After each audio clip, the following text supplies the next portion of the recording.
ਕੰਮ ਖਰਾਬ ਆ, ਕੂੜੇ ਦਾ ਬਦਬੂ ਆਉਂਦੀ ਹੈ, ਘਰ ਘਰ ਜਾ ਕੇ ਚੁੱਕੀਦਾ, ਫਿਰ ਵੀ ਸੈਲਰੀ नहीं आती। क्यों नहीं आती?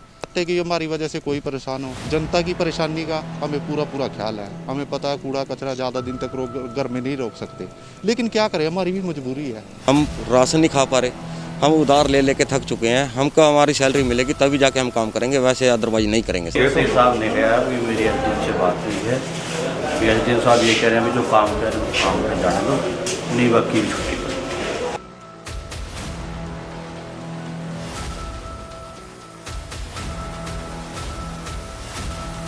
नगर पालिका मुर्दाबाद, हरियाणा सरकार मुर्दाबाद, हरियाणा सरकार मुर्दाबाद, खट्टर सरकार मुर्दाबाद, नगर। नमस्कार, आप वाणी देख रहे हैं। पिछले कई दिनों से आपको कुरुक्षेत्र में जो कूड़ा उठाने वाली गाड़ियों की आवाज़ जो सुबह आपको आती थी नगर परिषद आपके द्वार, वो आनी बंद हो चुकी है, क्योंकि पिछले कई दिनों से जो कर्मचारी हैं उन्हें समस्या आ रही है उनकी सैलरी को लेकर। पिछले 4 महीनों से उन्हें अब तक उनकी तनख्वाह नहीं मिली है। उसको लेकर जो सभी कर्मचारी हैं वो चक्का बंद करके बैठे हैं, जो गाड़ियां हैं उनको रोक कर बैठे हैं। जानते हैं क्या जानते हैं जो कर्मचारी हैं जी, क्या कारण है कि जो आप लोग हड़ताल पे कह सकते हैं या जो चक्का जाम कर रखा है आपने, आपकी जो गाड़ियां हैं रोक कर खड़े हो, अब क्या कारण?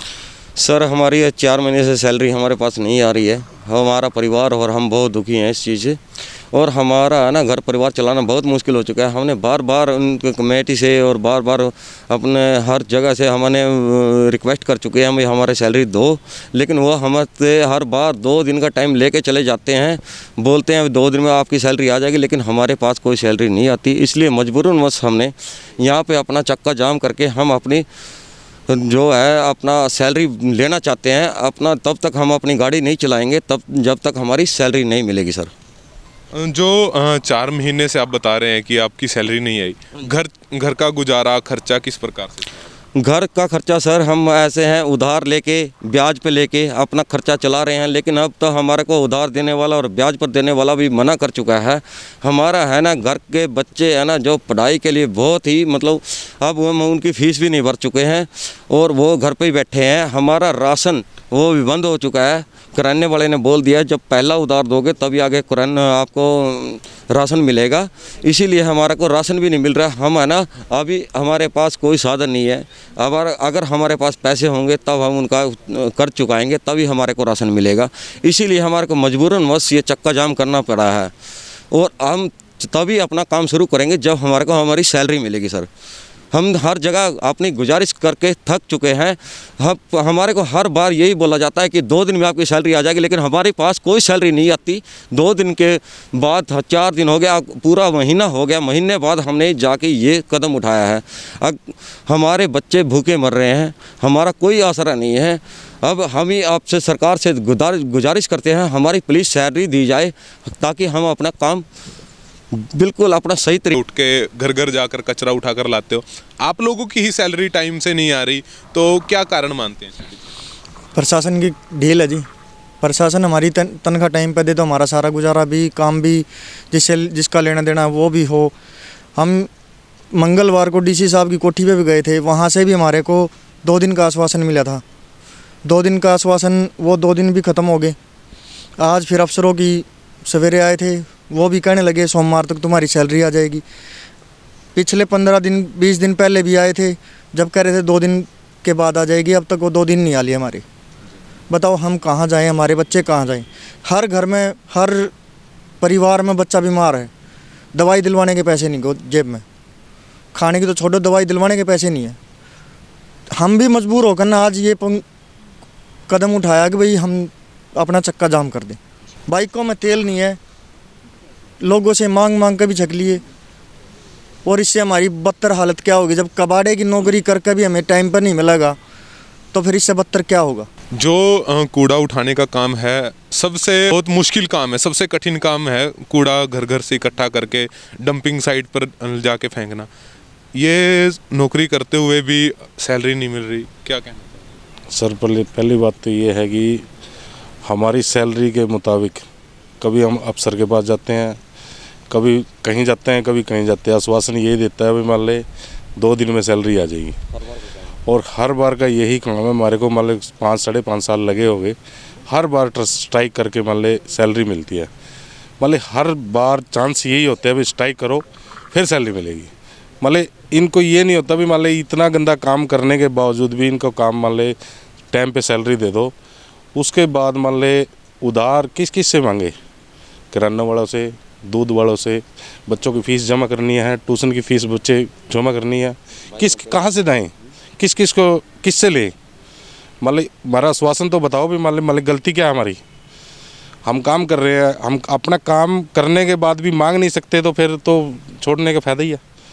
मतलब ये बात है, मतलब फिर तो इन गाड़ियों को बंद कर दो सरकार। देखो सर, ये धमकी दी जा रही है अभी, अगर आप काम पे नहीं जाओगे तो आपको काम से हटा दिया जाएगा, आपको काम पे नहीं रखा जाएगा, और अगर आप काम पे जाओगे तो आपका काम पे रखा जाएगा। लेकिन सर हम ये पूछना चाहते हैं सरकार से, हम अगर इतने दिन से काम कर रहे हैं, हमारे 3-4 महीने की सैलरी रुकी हुई है, अगर वो आप हमारी नहीं दोगे, अगर हमने वो मांग लिया, क्या गुनाह कर दिया।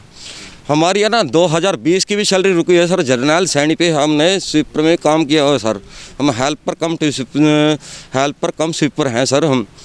हमारी है ना 2020 की 8वें महीने की सर, अगस्त की हमारी सैलरी रुकी हुई है। उसके बारे में भी हमने कई बार गुहार लगा चुके हैं कमेटी में सर, हर जगह सर। लेकिन वो बोलते हैं, बिश्नोई सर है सर, वो बोलते हैं हमारे पास से बिल गुम हो चुका है। ऐसा क्या सर उनके पास है, हमारे ही बिल गुम होता है। अगर उनके पास हिम्मत है, अगर उनके पास दम है तो डेली वेज वालों का बिल एक बार गुम करके दिखाए, ठीक है। अगर उनका 1 महीने का ना बिल गुम करके दिखाए, 1 महीने की सैलरी रोक के दिखाएं, तो फिर हम जानेंगे भाई हाँ उनसे वाकई में गलती हो चुकी है। लेकिन हमारे साथ क्यों शोषण हो चुका है ये, हम क्यों ये शोषण सहन कर रहे हैं। हम सिर्फ 3 महीने से बैठे हैं, वेट में बैठे हैं भाई हाँ आज भी हमारी सैलरी, कल भी हमारी सैलरी आएगी, लेकिन क्यों नहीं आ रही सर। हम यही बात बार बार उनसे पूछ रहे हैं। हमसे हर बार 2-3 दिन का टाइम मांगा गया, लेकिन 1 महीना उनसे बाद भी गुजर चुका है, 2 महीने के बाद भी, लेकिन अब तक भी हमारी सैलरी नहीं आई है सर। लेकिन हमारे बच्चे भूखे मर रहे हैं। हम ये बताओ हम कौन सी जगह पे जाएं। आप लोग जो नगर परिषद है उसमें किसी ठेकेदार के अंडर काम करते हैं या सीधा डायरेक्ट? हम सर ठेकेदार के अंडर काम करते थे। हम है ना, हमारा अगस्त में कॉन्ट्रैक्ट ख़त्म हो चुका था, और हमारे पास जो ठेकेदार था, सोनू ठेकेदार था सर, उनका ठेका ख़त्म हो चुका था। उसके बाद हमारे पास कोई ठेकेदार नहीं आया, ना हमारा ठेका है। लेकिन हमारी सेक्शन चल रही है, हमारे पास डायरेक्ट कमेटी भी वो डाल सकती है सर, सैलरी डाल सकती है। लेकिन कमेटी हमारे को बोलती है हम डायरेक्ट आपकी सैलरी नहीं डाल सकते। कैसे, क्या प्रोसीजर है सर? अगर हमारा कॉन्ट्रैक्ट नहीं है, हमारे से काम करवा रहे हैं, लेकिन क्यों नहीं डाल सकते, क्या प्रोसीजर है? हमारा उनसे यही सवाल है। आप डाल सकते हो, डायरेक्ट डाल सकते हो, क्या दिक्कत है? अगर कोई ठेकेदार नहीं है हमारे पास, अगर ठेकेदार को हमारा चेक दिया जाए, क्यों नहीं दे सकते? अगर डायरेक्ट भी डाल सकते हैं, क्यों नहीं डाल सकते? हम या क्या ऐसे पिछने के लिए, हम ऐसे काम करने के लिए अभी हाँ आप सैलरी नहीं मांगो, अगर सैलरी मांगे आपको हटा दिया जाएगा? हम क्या मूर्ख इंसान हैं? हम रात दिन गंदगी में हाथ मारते हैं, रात दिन अपना काम करते हैं अपने सच्चे दिल से, लेकिन फिर भी हमारे को सैलरी नहीं मिली। हम क्या भीख मांग रहे हैं? हमारे को बोल दिया जाता है आपको काम से हटा दिया जाएगा। क्यों हटा दिया जाएगा हमारे काम से? क्या प्रोसीजर कोई लिखित में देता है हमारे को, किस कारण हटा दिया जाएगा? हमारे को लिखित में दिया जाए हमारे को किस कारण हटा रहे हैं।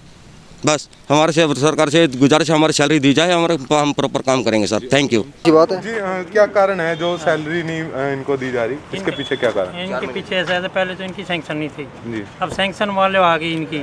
अब सैंक्शन के बाद में इनकी मतलब वो जो इनका ठेकेदार था पहले वाला, वो ठेकेदार किसी दूसरी कमेटी में कोई कारण वजह से अंदर हो रहा है जी। इस वजह से मान लो उसका इनका बिल वो नहीं दे पा रहा जी।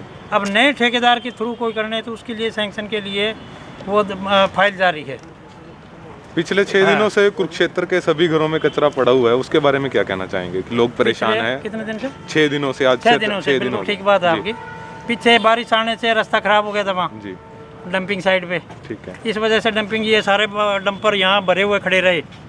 और उसके बाद में वहाँ वो जो साथ में आश्रम है, आश्रम वालों ने रास्ता बंद कर रखा है जी। और इसके बाद में अभी मान लो इनकी स्ट्राइक होगी, ये मामला था। तो सरकारी द्वारा इनसे चाबी मांगी गई है कि अगर आप काम पे नहीं जा रहे तो हमें चाबी वापस दे दीजिए, कुछ ऐसा भी सुनने में है। क्या बताएंगे उसके बारे में? नहीं, वो तो आगे की बात है। जब मान लो इनसे बात हो जाएगी, AO साहब आने लग रहे हैं, वो सेक्रेटरी साहब आने लग रहे हैं, चाबी की जब बात होती है लास्ट में, नहीं ये तो हाँ, ये तो अगर रोप इनको लगा रहे हैं ना तनख्वाह कि भी 2-4 दिन सुबह लगेंगे। चाबी मांगी गई अभी है भी इनसे। 2-4 दिन इनको तनख्वाह में लग सकते हैं। उनसे जब मेरी बात हुई थी पहले सुबह याद है, तो वो कह रहे 2-4 दिन के अंदर तनख्वाह मिल जाएगी इनकी, भी ये काम पे चले जाएं बस। काम पे नहीं जाओगे तो मेरे चाबी पास सर CSI का फ़ोन आया, जी ठीक है, भी ऐसे करके इनसे आप बात करो, भी ये काम पे चले जाएं। मैंने बताया भी सर कोई भी काम पे नहीं आ रहा है, वैसे आए हैं लेकिन ये हाजिरी पे नहीं आ रहे हैं। ठीक है। ये बात तो इनके द्वारा रोप लगाया गया आप पे कि आप चाबी मांगी, अगर आप लोग काम पे नहीं जाओगे तो CSI साहब ने कहा कि मेरी एसडीएम से बात हुई है, भी एसडीएम साहब ये कह रहे हैं भी जो काम कर रहे हैं काम पे जाने दो, नहीं वकील छुट्टी करो। बस ये बात है। आपका नाम है? मेरा नाम राजकुमार।